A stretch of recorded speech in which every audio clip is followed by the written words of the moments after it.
ഇപ്രാവശ്യത്തെ +2 റിസൾട്ട് വന്ന സമയത്ത് സ്വാഭാവികമായിട്ടും പല കുട്ടികളും ഡിസപ്പോയിൻറ്റഡ് ആണ്.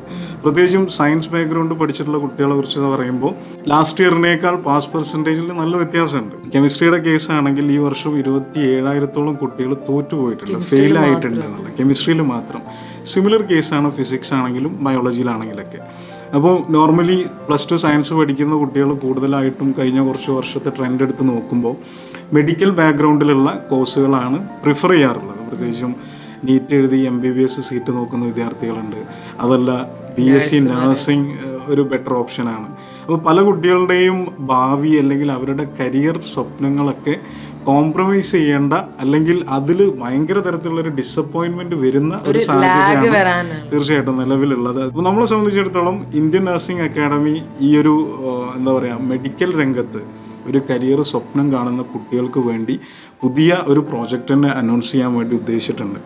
കാരണം ഏതെങ്കിലും ഒരു വിഷയത്തിലായിരിക്കും കൂടുതൽ കുട്ടികളും ഫെയിലായിട്ടുണ്ടാവുക. സപ്പോസ് ഒരു കുട്ടി കെമിസ്ട്രിയിൽ ഫെയിലായി നോക്കുക, അവരുടെ ഫെയിലായിട്ടുള്ള സബ്ജക്റ്റ് ഏതാണോ ആ സബ്ജക്റ്റിന് നമ്മൾ സ്പെഷ്യൽ കോച്ചിങ് കൊടുത്ത് ഈ എക്സാമിൽ അവരെ വിജയിപ്പിക്കുന്നതോട് കൂടെ തന്നെ കേരളത്തിലെ അല്ലെങ്കിൽ സൗത്ത് ഇന്ത്യയിലെ ഏറ്റവും ഫേമസ് ആയിട്ടുള്ള മെഡിക്കൽ കോളേജുകളിലോ നഴ്സിംഗ് കോളേജുകളിലോ അവരുടെ BSc നഴ്സിംഗ് സീറ്റ് ഉറപ്പിക്കുന്ന രീതിയിൽ നമ്മൾ സപ്പോർട്ട് കൊടുക്കാൻ ഉദ്ദേശിക്കുന്നുണ്ട്.